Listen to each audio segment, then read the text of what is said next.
Black Sheep. Hey everybody, and welcome back to GayintheCLE. I was recently watching a documentary on HBO where they interviewed people with the only question of when did you first know that you were LGBTQ? As I was watching all these people share stories of their childhood all the way up to college, I was flooded with memories that I hadn't thought about in a very long time. The more I listened, the more I remembered key events that led to my realization that I was different than most of the people I was growing up with at the time. I remembered the ones that made an impact on me, whether it made me laugh and smile, the ones that brought tears, and even the ones that first introduced me to thoughts like fear and shame. And after watching this video, I felt I also needed to share some of those stories, but in my own way. As I watched this documentary, I was reminded of a quote from one of my favorite TV shows growing up as a kid, Golden Girls. In one particular episode, the character Blanche Devereaux was quoted as saying, Southerners mature at a much faster rate. I think it's because of the heat. It was meant to imply that Southerners were exposed to sex at a seemingly much younger age than our Northerner counterparts were. I'm not sure there's any validity in the statement, but it is one that has stuck with me through most of my years, and here's why. My earliest memory of when I knew that I was different was probably about 4 or 5 years of age. My sister and I spent most of our early childhood being babysat by our Grandma Lizzie. For the most part, she just babysat us and our cousins. And in this particular memory, it's the cousin that plays the focal point. It was at that early age when he and I started comparing bodies. It was that innocent act of you show me yours and I'll show you mine that most of us did as kids, similar to playing doctor or post office. It probably only happened 2 or 3 times, but what stood out the most to me was the last time that it happened. He came back to our grandmother's house the next day and told me that he would not be able to play with me anymore. And I was devastated. I didn't know what had happened, so I asked him why, and he said that he told his brother what we were doing, and his brother said it was a very bad thing and that he would probably end up going to hell for doing it. And my cousin was scared that he actually would go to hell, so he ended our connection at that time. And from that point on, his time staying with my grandmother wasn't as frequent. It was at this precise moment that I learned nudity came with its own set of consequences. And for my age, it was fear and shame. Because in that one singular moment, I was made to feel like a bad person for such a simple, innocent act. And it stuck with me, and it still sticks with me to this day. The next time that I felt any kind of connection for another male was the next year when I started kindergarten. In kindergarten, I met who would become my very best friend, Wesley. I just knew I enjoyed being around him. We would play on the playgrounds, climb jungle gyms, and slide down the slides, and he always made me feel like we were the bestest of friends. He made me feel at ease and comfortable. But just being around him gave me butterflies. And at that age, I didn't know exactly what butterflies were. I just knew that I was always excited whenever he walked into the room or when the bus stopped to pick him up in the mornings.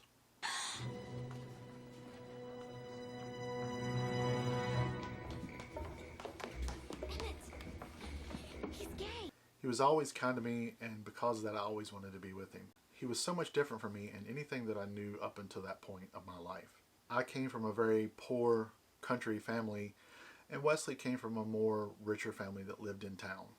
Our parents went to school together, so it didn't take a lot of convincing for us to start hanging out and staying with each other. The first time he invited me to sleep at his house, I was so excited. This was like the best thing that was going to happen to me. And the entire week building up to that point, all I could do was think about being able to be at his house and being able to be around him for much more than just the few hours a day that we had at school.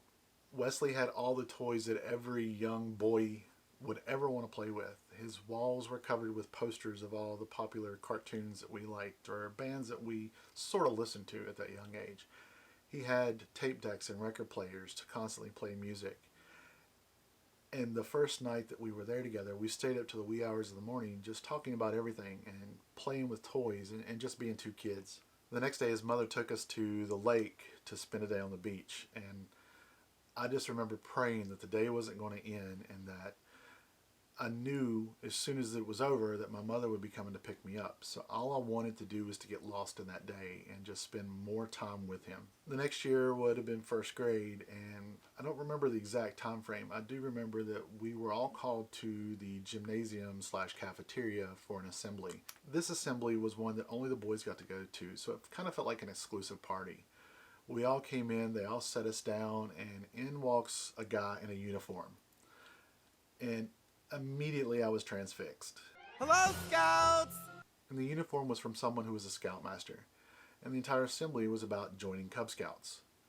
And Wesley and I were just excited about it. They were talking about camping and building fires and all the stuff that scouts do, being able to learn how to hunt and go fishing and learning woodcraft. And we both were so immensely excited about it. So of course we grabbed our applications and spent the rest of the day discussing how excited we were that we could be able to be scouts. My dad was a scout when he was a kid, and he also grew up country. So for him, this was a shoe-in for me. It was a way for him to make sure that I could become the man he thought I should be. I think my father always knew I was different in some way. So I think he hoped that Cub Scouts would be able to mold me into the kind of guy that he thought I should be, or the kind of guy that he wanted me to be. For me, all I got to see it as was a chance to get out in nature and sleep in tents with Wesley. It was like the ultimate fantasy for me. I will say that Cub Scouts did promote a change. It's probably not the change that I was hoping for. As we started meeting for Cub Scouts, we were introduced to some kids that were higher in age than we were, and even some that weren't from our school. You guys must be pretty excited. Your first night of Scouts. It's gonna suck. There's gonna be all these new kids there we don't know. That seemed to excite Wesley much more than it did me. I've always been kind of a shy kid, and as that happened, the things that Wesley enjoyed that I didn't enjoy started to blossom more. So when they would play football or basketball after the meeting was over, Wesley was the first to join in, while I was more of the hanger around type to kind of watch. I wasn't really into sports. I cared more about learning how to camp and how to do things in nature than I did wanting to play football. Being that we were starting to be around some older kids, conversations turned to girls. Now we were in first grade, so you're talking about the age of 6 or 7 years old, and girls still had cooties to us in most cases. But because Wesley was around these older kids, he started developing the mindset that girls were more what he wanted to be around. And our friendship changed at that point. You bitch!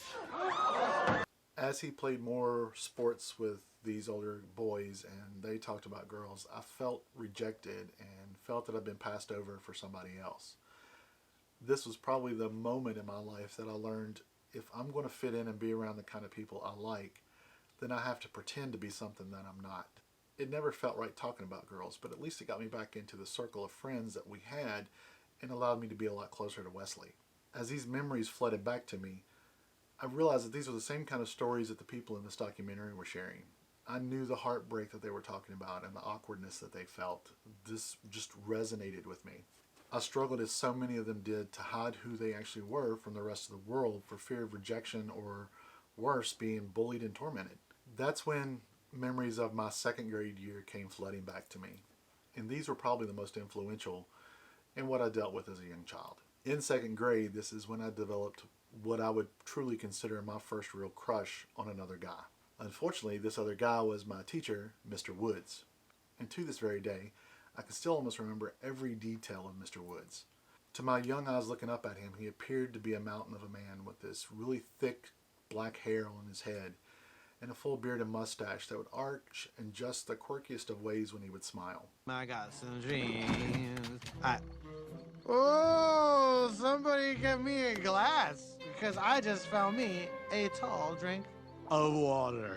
His voice was so deep that when he taught in class, I could feel it in my stomach, and it only added to the butterflies that I was feeling. His arms were covered in the same thick, dark, matte fur that his hair and his face was. And he always had that smell of a hot body just before it starts to sweat. You know the scent, almost animalistic and heady. Mr. Woods is about the only thing I remember from my second grade year. I think I blocked a lot of it out due to the constant shame that I still felt and how very mindful I was that I was different from my peers. At some point during my early youth, I started repressing these memories and fought more and more to hide them and put them away and try to be like everybody else so that I could fit in. Maybe it was out of the fear that I was learning that what I felt was wrong, or maybe it was how I was being raised as a child. But these feelings, these memories, all of these thoughts still had an impact on me. It reinforced in me that I preferred much more to be closer to guys than I did girls, no matter how often I pretended to like them and even date them. And it was these interactions that I'm pretty sure is what developed the type of guy that I'm attracted to. And it was because of those interactions that I developed my preference for men. I tend to prefer men who exude confidence and charisma, strong men and hairy men at times, the bear type. I think some of that fed off of my early interactions with my cousin and with Wesley and the feelings of rejection that they left me with because they weren't on the same page that I was, or they couldn't react to their own feelings the way that I was feeling, and instead inspired fear and shame in me. And then there was Mr. Woods, who appeared to be this confident and strong man that would protect me and shelter me so that I wouldn't get hurt. Whatever they were, I just remember lying awake through most of my childhood dreaming about these kind of guys. And it wasn't typically sexual. It was more that these men made me feel safe. They made me feel protected. Heck, they just made me feel. I felt alive. And all of this knowledge came to me by the age of 7. So yeah, maybe it's true Southerners do mature at a much faster rate. And who knows, maybe it is because of the heat. But because of this early age development, I also learned the ability to repress it. I learned to be shameful of the feelings that I had and to hide them away because I felt like I was the only one that had these feelings, and that if I was having them, then I must be wrong because I wasn't like anybody else that I knew. Looking back now, I often wonder if I was braver or stronger like some of the people in this documentary and came to terms with who I was to be more confident at a much younger age, how different my life would be now. Because many Southerners may develop at a younger and faster rate, we also develop to things like hatred of those who are different. So instead, I struggled with these feelings in silence and preferred to hide them away in very dark recesses of my mind. Whether I repressed them or not, I still knew at a very young age who I was and what it was that I liked, and those feelings have stuck with me for the rest of my life.